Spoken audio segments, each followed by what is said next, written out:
guys, this is Animat. Now, before we begin this vlog, I just want to mention that I have heard of your complaints and like all the technical difficulties about the first vlog, so right now I have pretty much fixed things up and added a few extra things to also fix things up. As you could probably hear, you can hear me much more better than just hearing the background music kind of muffling the volume of my voice. Like, I just realized there was a bit of technical issues in the first one, like a bit of a slip-up that I didn't really want to happen. Also, what I pretty much fixed includes the camera, so now, as you can see, like, everything is switched than it was before, because last time, like, everything was pretty much reversed. Like, if you look closely at the letterings and stuff like that in the first like vlog, like if you see like the posters, either like a Clockwork Orange or Kingdom Hearts, like the letters were pretty much in backwards.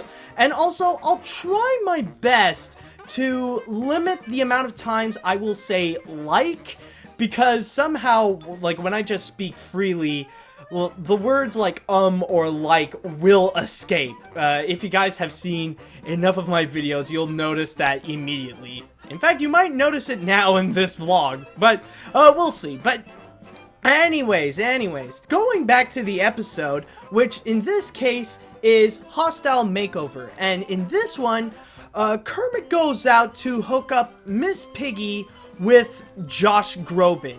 Now, it's actually pretty easy for the Muppets to get Josh Groban because he has previously worked with the Muppets beforehand.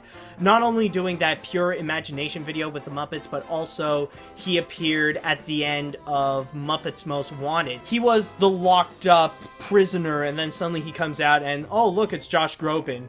Which, if I could be honest, I was highly disappointed because I never knew who Josh Groban was back then. I was like, I thought I was anticipating for someone big like Neil Patrick Harris, but no, it's like he comes out, it's like, who the fridge are you? No, but no, not to insult Josh Groban. He is an amazing singer. But anyways, on to the story. Like, pretty much, things have totally changed now that Miss Piggy hooked up with Josh Groban, where she feels much more calm, and everybody feels like everybody is in such a happier place working in Up Late with Miss Piggy.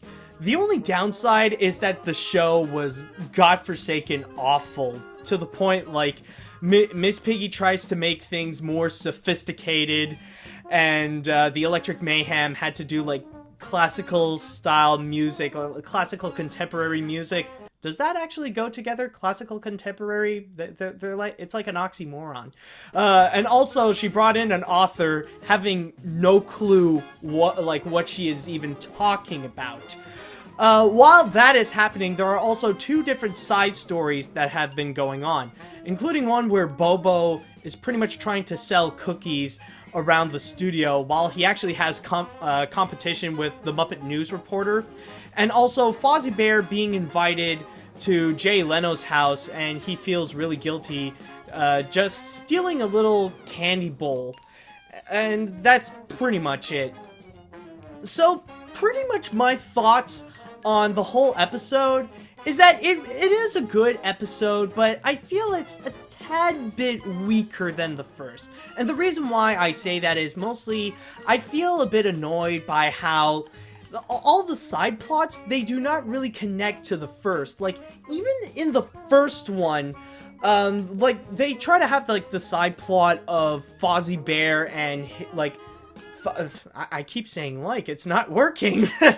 Anyways, Fozzie Bear and his girlfriend trying to make amends with his parents, at least they connected that to the main plot. Like, at least it connects it to that. In here, it just feels a bit of filler. Like, there isn't really much of a point for Fozzie Bear to have this whole little side story with Jay Leno. Like, I feel like it's just because Jay Leno accepted to appear in the show and they really had no idea what to do with it. While also Bobo's side story, well, that's just another random thing going on. So I feel like in this episode, there isn't really much, like, they didn't really have too much ideas to go with Miss Piggy and Josh Groban going together, and all these different things are happening in the studio. But I will say that the main plot is actually very, very strong, and I highly did enjoy it. And also, in terms of, like, Kermit's side on how to deal with it and how he's the only one who has to change things and stuff like that, I will admit, like, it feels sudden, but, like, his reactions mostly, like, his deliveries are pretty good. Especially the ending, the whole payoff of how he could resolve this whole situation is just downright hilarious. And I will admit, even with Bobo's side plot, with all the cookies and stuff like that, even though there isn't really much of a point, I feel like that too also had a pretty good payoff. And one bonus thing I will mention about this episode is that I was pleasantly surprised to see more of the lesser known Muppets actually appearing. Because number one, we actually got the Muppets news reporter coming into the scene, now being a competitor against Bobo for the cookies. And you actually learn a bit how, like, what he's doing right now, which is apparently he's doing the news in another building. While that is happening at the same time, I notice in the Electric Mayhem that they brought in the trumpet guy. Now, for those of you who don't know about this trumpet guy, I'm sorry, I forgot his name. I'm sure... Actually, hold on a sec. He's in here somewhere. Hold on. This could take me a little while. I just gotta flip to the right page. Ah, here he is! Okay, I found him! Lips! My god, I had to go through this book 1.5 times. Like, here. The trumpet guy. And yes, this is the lobster from Muppet Treasure Island. So yeah, even Lips actually made an appearance in there, which I thought it was actually really cool and a really nice throwback to it. So overall, I would say that the episode itself was pretty solid. Maybe not as good as the first one, mostly because, like, the things didn't really connect together, but definitely interesting. And so that's pretty much it for this Muppet vlog, so tune in for next episode. Let's see if things can definitely improve, if they can make Fozzie more useful or something. And until next time, see you later, dudes!